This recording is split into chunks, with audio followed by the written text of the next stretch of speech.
Hello students, एक बार फिर से आप लोगों का स्वागत है। सी लैंग्वेज सीखने की आज की इस क्लास में हम लोग सीखने वाले हैं डेटा टाइप के बारे में। तो डेटा टाइप क्या होता है? In programming data type specifies which type of value a variable has and what type of mathematical, relational और logical operations can be applied on it. अब देखिए डेटा टाइप क्या होता है। डेटा टाइप जैसे हम कोई अगर वेरिएबल डिक्लेयर करते हैं इंट एन, तो यहाँ पे एन क्या है? एन है आइडेंटिफायर नेम। तो आइडेंटिफायर मीन्स ये एक वेरिएबल का नाम है और यहाँ पर इंट क्या है? Data type. तो जब भी हम लोग कोई वेरिएबल डिक्लेयर करते हैं तो वेरिएबल में जो फर्स्ट एलिमेंट होता है इसको हम लोग डेटा टाइप कहते हैं। तो सेकंड वेरिएबल में कैर डेटा टाइप है, थर्ड वेरिएबल में फ्लोट डेटा टाइप है, फोर्थ एंड लास्ट वेरिएबल में हमारा डबल डेटा टाइप है। तो डेटा टाइप क्या डिफाइन करता है कि कोई वेरिएबल किस तरीके की वैल्यू स्टोर करने वाला है अपने अंदर, तो ये डिफाइन होता है डेटा टाइप के अकॉर्डिंग। अब सपोज हम कोई भी वेरिएबल डिक्लेयर करते हैं तो डेटा टाइप से पहला तो ये पता चलता है कि वेरिएबल कैसी वैल्यू स्टोर करेगा, दूसरा ये भी पता चलता है कि जो मेमोरी सेल यानी कि वेरिएबल बनेगा वो कितने साइज का बनेगा। जैसे अगर हम इंट डेटा टाइप यहाँ पे डिक्लेयर कर रहे हैं तो इंट जो होता है वो 2 बाइट स्पेस कवर करता है सी लैंग्वेज में। तो फिलहाल ये 2 बाइट का एक मेमोरी सेल हमारा बनने वाला है जिसका नाम होगा एन। तो डेटा टाइप के थ्रू हमें क्या पता चलता है कि कोई वेरिएबल कैसी वैल्यू स्टोर करने वाला है और उसका जो मेमोरी सेल होगा उसका साइज कितने बाइट का या कितने बिट्स का होने वाला है। अब बात करते हैं types of data type. Data type कितने तरीके का होता है? फिलहाल डेटा टाइप 2 तरीके का होता है। फर्स्ट होता है प्रिमिटिव और फंडामेंटल और एटॉमिक और इंट्रिंसिक डेटा टाइप। यानी कि जो फर्स्ट डेटा टाइप है उसके 4 नेम है। प्रिमिटिव बोल सकते हैं, फंडामेंटल या एटॉमिक या इंट्रिंसिक डेटा टाइप। जो सेकेंड डेटा टाइप है वो है नॉन प्रिमिटिव और रेफरेंस और डिराइव्ड और यूजर डिफाइंड और कंपोजिट डेटा टाइप कहा जाता है। अब बात करते हैं प्रिमिटिव या फंडामेंटल डेटा टाइप क्या होता है। These data types come as a part of the language. ये जो डेटा टाइप होते हैं जैसे ही हम अपने कंप्यूटर में सी लैंग्वेज लोड करते हैं या इंस्टॉल करते हैं तो ये हमें फ्रीली अवेलेबल हो जाते हैं। यानी कि ये जो डेटा टाइप होते हैं ये लैंग्वेज का ही हिस्सा होते हैं, हमें एज ए गिफ्ट प्रोवाइड हो जाते हैं। We can not change these data types definition, nature and working.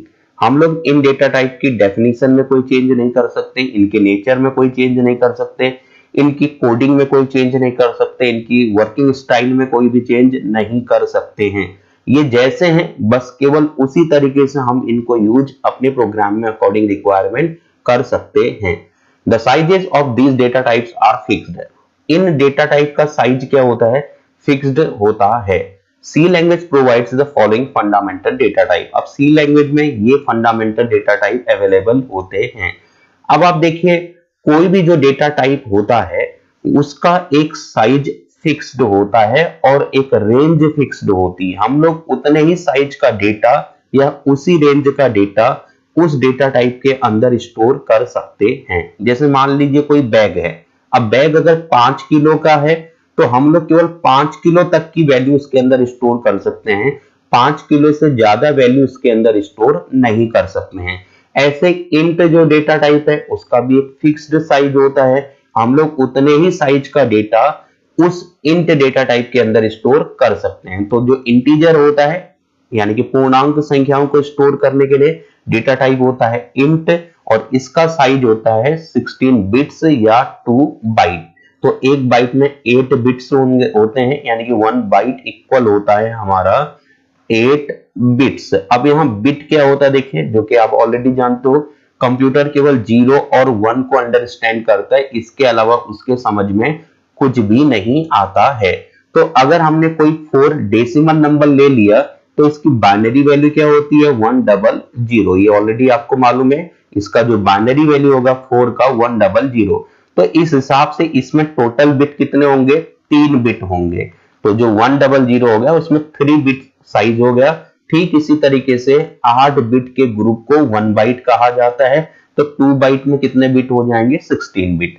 तो इंटीजर में हम लोग इंटीजर युक्त यानी कि पूर्णांक वाली संख्याओं को स्टोर करते हैं, जैसे 23 हो गया, 27 हो गया, तो इन संख्याओं को इसके अंदर स्टोर कर सकते हैं। सेकंड आते हैं कैर डेटा टाइप। कैर मीन्स होता है कैरेक्टर।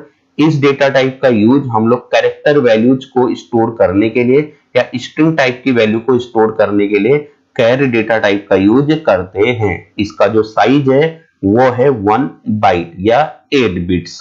नेक्स्ट आते हैं फ्लोट डेटा टाइप, जो कि हमारा फ्रैक्शनल वैल्यू के लिए यूज होता है, यानी कि यहाँ पे दो डेटा टाइप है, फ्लोट और डबल। इन दोनों का यूज हम लोग फ्रैक्शनल वैल्यू को यानी कि भिन्नात्मक वैल्यू को, पॉइंट वाली वैल्यू को स्टोर करने के लिए इन दोनों डेटा टाइप का यूज करते हैं। तो जो फ्लोट है वो भी फ्लोटिंग के लिए होता है और जो डबल होता है वो भी फ्लोटिंग वैल्यू के लिए होता है, लेकिन डबल के अंदर बड़ी फ्लोटिंग संख्याओं को स्टोर करते हैं, जबकि फ्लोट के अंदर छोटी भिन्नात्मक या दशमलव वाली संख्याओं को हम लोग स्टोर करते हैं।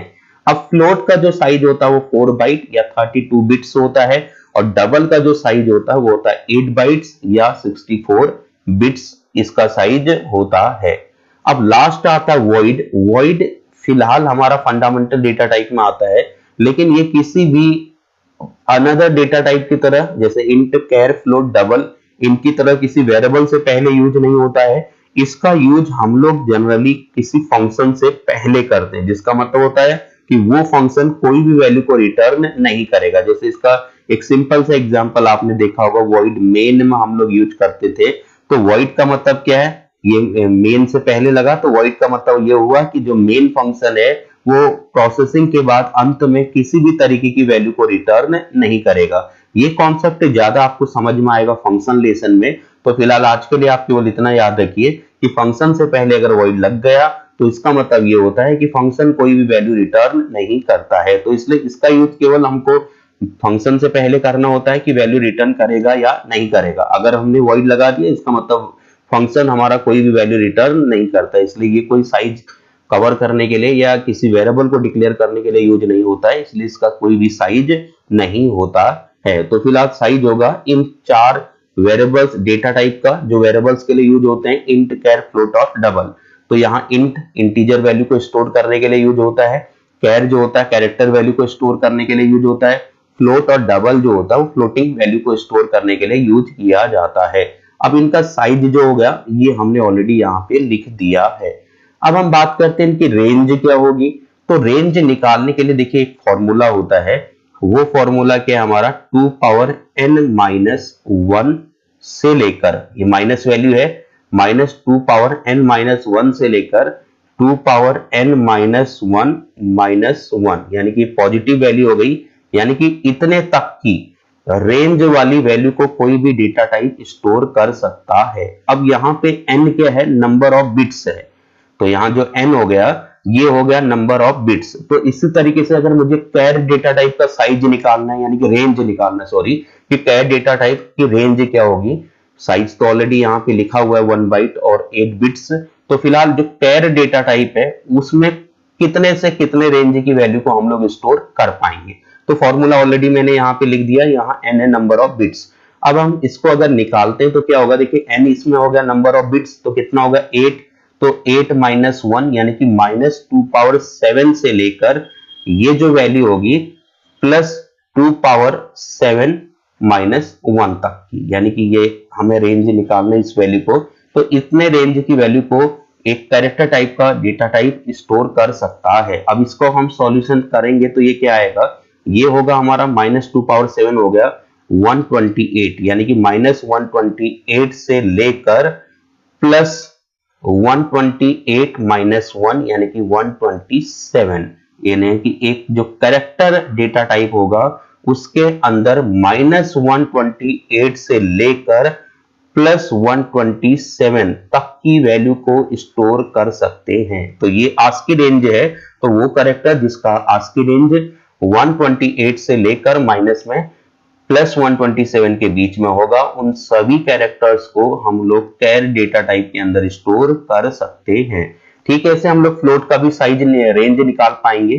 फॉर्मूला हमारा यहाँ पे है, तो ये आ जाएगा फ्लोट का रेंज 2 पावर n, तो n क्या हो जाएगा हमारा 32 माइनस 1 यानी कि 2 पावर 31 माइनस 2 पावर 31 से लेकर प्लस 2 पावर -31 यहां पे आ जाएगा 2 पावर 31 -1, यानी कि इतने तक की रेंज वाली वैल्यूज को हम लोग फ्लोट डेटा टाइप के अंदर स्टोर कर सकते हैं। ठीक है, ऐसे हम लोग डबल का भी साइज रेंज निकाल लेते हैं। तो फिलहाल जो इंट होता है वो हमारा इंटीजर वैल्यू को स्टोर करेगा, जो कैर होता है वो कैरेक्टर वैल्यू को स्टोर करेगा, जो फ्लोट है वो फ्रैक्शनल वैल्यू को, डबल भी फ्रैक्शनल वैल्यू को स्टोर करता है। और इन डेटा टाइप का साइज हमेशा फिक्स्ड रहता है, हम लोग इनमें कोई भी चेंज नहीं कर सकते हैं। अब बात करते हैं रेफरेंस और डिराइव डेटा टाइप का। तो ये डेटा टाइप क्या होते हैं? These data types are constructed from primitive data types. जो रेफरेंस डेटा टाइप होते हैं वो प्रिमिटिव डेटा टाइप से ही डेवलप किए जाते हैं, यानी कि इनका निर्माण प्रिमिटिव डेटा टाइप के थ्रू ही होता है। The sizes of these data types are not fixed. इनका साइज फिक्स्ड नहीं होता है, जबकि प्रिमिटिव डेटा टाइप का साइज क्या होता था? फिक्स्ड होता था। जैसे एक इंट होता था, वो इंट अगर हमारा n नाम से मैंने वेरिएबल डिक्लेयर किया तो ये मेमोरी में 2 बाइट स्पेस कवर करता है। ये साइज फिक्स्ड है, हम इसमें कोई भी तब्दीली या बदलाव नहीं कर सकते हैं। लेकिन जो हमारा यूजर डिफाइंड डेटा टाइप होता है, जैसे एरे है, स्ट्रक्चर है, यूनियन है, क्लास है, पॉइंटर है, ये सारे डेटा टाइप का साइज फिक्स्ड नहीं होता है। अकॉर्डिंग रिक्वायरमेंट ये बदलते रहते हैं। जैसे सपोज एक एरे है, यहाँ पे अगर हम लोग एरे डिक्लेयर करते हैं, बाकी आप एरे लेसन में समझेंगे कि एरे होता क्या है। तो फिलहाल आज की डेट में अगर हम लोग एक एरे डिक्लेयर करेंगे इंट ptr, तो मैंने यहाँ पे एरे के अंदर स्टोर कर दिया 3 वैल्यूज, 3, 2 और 5। तो इसके अंदर मैंने ये वैल्यूज स्टोर कर दिया। तो अगर आपको आज एरे नहीं आता है तो थोड़ा सा आपको ये समझने में दिक्कत होगी। तो आज आप यूं समझ सकते हैं कि एक एरे क्या होता है, वो मल्टीपल वैल्यूज को अपने अंदर स्टोर कर सकता है। तो फिलहाल एक एरे मैंने ptr बनाया जिसके अंदर 3 वैल्यू स्टोर होंगी, क्योंकि 3 वैल्यू हमने, जितनी वैल्यू हम इस ब्रेसेस के अंदर देंगे उतनी वैल्यू स्टोर करेगा। तो फिलहाल एक सिंगल वेरिएबल बनेगा, मेमोरी सेल बनेगा जिसका नाम होगा ptr। इसके अंदर 3 सेक्शन होंगे, 0 cell number, cell number 1, cell number 2। अब सेल नंबर 0 पे 3 स्टोर होगा, फिर 2 होता है, फिर 5 होता है। तो इस तरीके से एक मेमोरी सेल हमारा इंटीजर स्टोर कर रहा है, तो एक मेमोरी सेल हमारा कवर करता है 2 बाइट। तो टोटल मेमोरी सेल हमारे पास कितने होंगे? 3 हो गए, 1, 2, 3। तो ये टोटल साइज क्या कवर करेगा? 2 बाइट इंटू 3 मेमोरी सेल, यानी कि 6 बाइट मेमोरी स्टोर करता है। तो अगर मैं एक ptr डिक्लेयर करता हूं और उसके अंदर 3 एलिमेंट स्टोर करता हूं तो उसका साइज होता है 6 बाइट। ऐसे में एक और इंटीजर टाइप का वेरिएबल ले लेता हूं, मैंने ले लिया jtr, यानी कि इंटीजर टाइप का एरे ले लिया और उसका नाम ले दिया मैंने jtr। और इसका अब साइज क्या होगा? देखिए मेमोरी में जो jtr बनेगा, हम इसके अंदर कुछ वैल्यूज को स्टोर करने वाले हैं। मैंने कहा 1, 2, 6 एंड 5, ये 4 वैल्यूज मैंने रख दी। तो इसमें 4 मेमोरी सेल बन जाएंगे यहाँ पे। इसका नाम होगा jtr। अब 0 मेमोरी सेल नंबर 0, यहाँ पे आ जाएगा 0, फिर 1, फिर 2, फिर ये आ जाएगा 3। अब इसके अंदर हम स्टोर करेंगे तो 1, 2, 6 एंड 5। अब ये टोटल साइज कितना कवर करेगा? देखिए एक मेमोरी सेल कवर करता है 2 बाइट, तो टोटल हमारे पास कितने मेमोरी सेल हैं? 4। तो 2 इंटू 4 यानी कि कितना हो गया? 8 बाइट। यानी कि ये जो इंटीजर वाला हमारा jtr है इसका साइज है 8 बाइट, और अभी हमने जो इंटीजर टाइप का ptr बनाया था उसका साइज था 6 बाइट। तो अब आप देखिए जो एरे है एक जगह पे वो 6 बाइट स्पेस कवर कर रहा है और वही एरे दूसरी जगह पर 8 बाइट स्टोर कर दे रहा है, यानी कि दोनों का साइज क्या होगा? डिफरेंट हो गया। तो कहने का मतलब क्या हुआ? एरे अलग अलग जगह पर अलग अलग साइज को रिप्रेजेंट कर रहा है। ठीक है, ऐसे स्ट्रक्चर का साइज भी क्या होता है? अलग अलग जगह पर अलग अलग होता है। तो पूरे प्रोग्राम में ये जो डेटा टाइप होते हैं इनका साइज फिक्स्ड नहीं होता है, अकॉर्डिंग रिक्वायरमेंट ये बदलते रहते हैं, चेंज होते रहते हैं। अब ये जो डेटा टाइप है ये यूजर के थ्रू डेवलप किए जाते हैं। इनका यूज तो प्रिमिटिव के थ्रू ये होते हैं, लेकिन इनको डेवलप कौन करता है? यूजर करता है, जिस कारण इनका नाम यूजर डिफाइंड डेटा टाइप भी कहा जाता है। तो इसलिए इन डेटा टाइप की जो डेफिनेशन है, इनका जो नेचर है, इनका जो वर्किंग है, इनका जो नाम है, वो डिसाइड करता है यूजर कि आप कौन सी वैल्यू स्टोर करोगे, कितनी वैल्यू स्टोर करोगे, आपका साइज क्या होगा, आपका वर्किंग क्या होगा। ये सारी चीजें या ये सारी बातों का डिसाइड जो होता है वो यूजर के थ्रू किया जाता है। इसलिए ये जो डेटा टाइप होते हैं ये अकॉर्डिंग रिक्वायरमेंट चेंज होते रहते हैं। तो C language provides the following composite data type. अब सी लैंग्वेज में जो कंपोजिट डेटा टाइप है वो ये होते हैं, एरे है, स्ट्रक्चर है, यूनियन है, क्लास है, पॉइंटर है, इनम है। तो फिलहाल ये रेफरेंस डेटा टाइप कहलाते हैं। अब हम बात करते हैं फॉर्मेट स्पेसिफायर्स या फॉर्मेट स्ट्रिंग्स क्या होते हैं। Format specifier defines the type of data to be printed on standard output. तो यहाँ स्टैंडर्ड आउटपुट का मतलब होता है मॉनिटर, और to take data from standard input, और स्टैंडर्ड इनपुट का मतलब क्या है, कीबोर्ड। तो स्टैंडर्ड आउटपुट कहा जाता है मॉनिटर को, स्टैंडर्ड इनपुट कहा जाता है कीबोर्ड को। तो जो स्पेसिफायर होते हैं फॉर्मेट स्पेसिफायर, ये डिफाइन करते हैं कि किस तरीके की वैल्यू मॉनिटर पर प्रिंट करनी है या किस तरीके की वैल्यू हमें लेना है या इनपुट लेना है कीबोर्ड के थ्रू। तो फिलहाल हर डेटा टाइप के लिए अलग अलग फॉर्मेट स्पेसिफायर होता है। जैसे अगर हमें इंटीजर टाइप की वैल्यू को, जिसके लिए इंट हम लिख रहे हैं, इंटीजर टाइप की वैल्यू को इनपुट लेना है यानी कि कीबोर्ड से लेना है, या इंटीजर टाइप की वैल्यू को मॉनिटर पर प्रिंट करना है, तो अब ये कैसे पता चलेगा हमारे सी लैंग्वेज के स्टेटमेंट को, तो वो उसके फॉर्मेट स्पेसिफायर के थ्रू पता चलता है कि भाई कैसी वैल्यू आपको कीबोर्ड से पिक करना है और किस तरीके की वैल्यू आपको मॉनिटर पे प्रिंट करना है। तो इंटीजर के लिए जो फॉर्मेट स्पेसिफायर होता है %d, कैरेक्टर के लिए यूज होता है %c, फ्लोट के लिए %f, और डबल के लिए %lf, और स्ट्रिंग के लिए %s। अब ये फॉर्मेट स्पेसिफायर ऑलरेडी फिक्स्ड होते हैं, हम लोग इनको नहीं बदल सकते हैं, इसलिए जरूरत के मुताबिक हमें इनका इस्तेमाल करना होता है। तो इसलिए मुझे ये पता होना चाहिए कि अगर इंटीजर वैल्यू मैं पिक कर रहा हूं यानी कि इनपुट ले रहा हूं, या इंटीजर वैल्यू को मैं मॉनिटर पे प्रिंट कर रहा हूं, तो हमें कौन सा फॉर्मेट स्पेसिफायर यूज करना है। तो इसका यूज कैसे होगा, देखिए जैसे एक इंटीजर टाइप का वेरिएबल है n,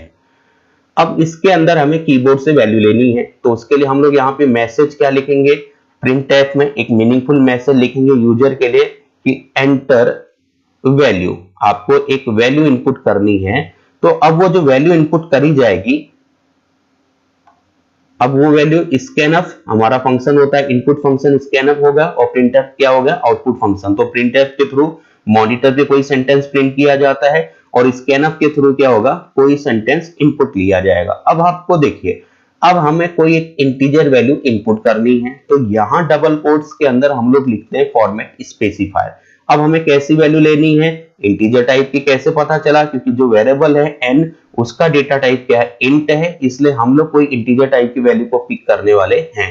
तो इंटीजर के लिए फॉर्मेट स्पेसिफायर क्या होता है, %d। तो हम लोग डबल कोट्स के अंदर लिखेंगे %d, कॉमा, अब लिखा जाता है एम्परसेंड। एम्परसेंड मींस होता है एड्रेस।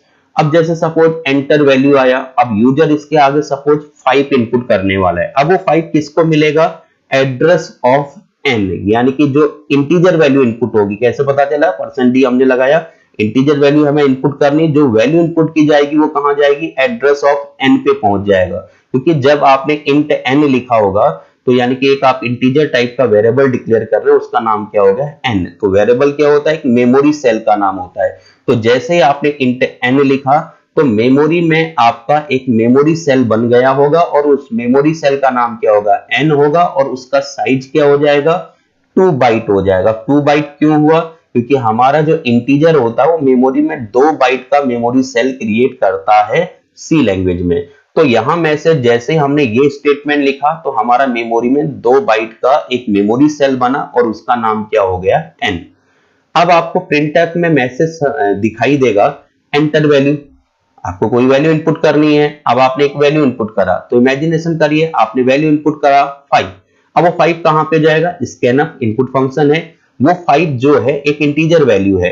तो इसलिए इंटीजर के लिए हम लोग फॉर्मेट स्पेसिफायर लिखेंगे डबल कोट्स के अंदर %d। अब वो वैल्यू कहां जाएगा, एड्रेस ऑफ n। तो यहाँ एम्परसेंड है ये, तो एम्परसेंड को बोला जाता है एड्रेस ऑफ n। तो जो वैल्यू हमने इनपुट करी और हमने क्या करा है 5, वो कहां पे जाएगा, n के एड्रेस पे। तो जो n नाम का मेमोरी सेल है उसके एड्रेस पे जाएगा, यानी कि n मेमोरी सेल के अंदर 5 स्टोर हो जाता है। तो इस तरीके से वैल्यू क्या हो गई, इनपुट हो गई। अब ये इनपुट के समय हमने फॉर्मेट स्पेसिफायर यूज करा, अब इसी वैल्यू को हमें मॉनिटर पे प्रिंट करना है। तो हम लोग क्या लिखेंगे, प्रिंट करने के लिए प्रिंटफ फंक्शन का यूज होगा। अब कैसी वैल्यू हमें प्रिंट करनी है, इंटीजर टाइप की वैल्यू प्रिंट करनी, तो इंटीजर टाइप के लिए फॉर्मेट स्पेसिफायर क्या होता है, %d। अब हम जब प्रिंट करेंगे तो यहाँ किसकी वैल्यू प्रिंट करनी है, n की वैल्यू प्रिंट करनी, n मेमोरी सेल के अंदर जो वैल्यू है तो n हमने यहाँ पे प्रिंट कर देते हैं। तो इसमें थोड़ी सी बात ध्यान रखने वाली क्या होती है, जैसे कई लोग समझ रहे होंगे कि यहाँ %d डबल कोट्स के अंदर लिखा, उसके बाद कॉमा %n लिखा, तो यहाँ % क्यों नहीं लगा प्रिंटफ में, तो याद रखिएगा जब भी % लगेगा वो केवल स्कैनफ के साथ में % लगता है, प्रिंटफ वाली लाइन में कभी भी % नहीं लिखा जाएगा।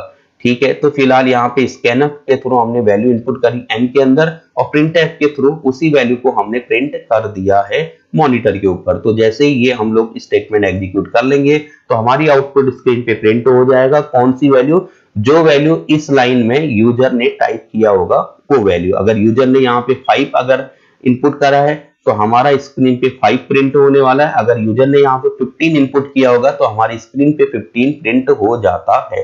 तो अब यहाँ ध्यान रखने वाली बात क्या है, अगर हम लोग इंटीजर टाइप की वैल्यू इनपुट करने वाले हैं तो %d लगेगा, अगर हम लोग फ्लोट टाइप की वैल्यू इनपुट करेंगे तो %f यूज कर लेंगे हम लोग दोनों स्टेटमेंट में, अगर हम लोग डबल टाइप की वैल्यू इनपुट कर रहे हैं तो इन दोनों स्टेटमेंट में %d की जगह पे %lf हो जाएगा और यहाँ भी %lf हो जाएगा। तो उसी के अकॉर्डिंग हम लोग डेटा टाइप भी यहाँ बदल देंगे। भाई अगर फ्लोट टाइप का हमें वैल्यू इनपुट करनी है तो यहाँ तो %f दोनों जगह लग जाएंगे, तो यहाँ डेटा टाइप भी क्या हो जाएगा, फ्लोट हो जाएगा। अगर हम लोगों को कैरेक्टर वैल्यू इनपुट करनी है तो यहाँ पे डेटा टाइप इंटू की जगह क्या होगा, कैर, और %d की जगह हो जाएगा %c और यहाँ भी क्या हो जाएगा %c। तो इस तरीके से हम लोग अकॉर्डिंग रिक्वायरमेंट अलग अलग फॉर्मेट स्पेसिफायर्स का यूज करते हैं। तो उम्मीद है आपको आज का ये टॉपिक समझ में आया होगा। Thank you.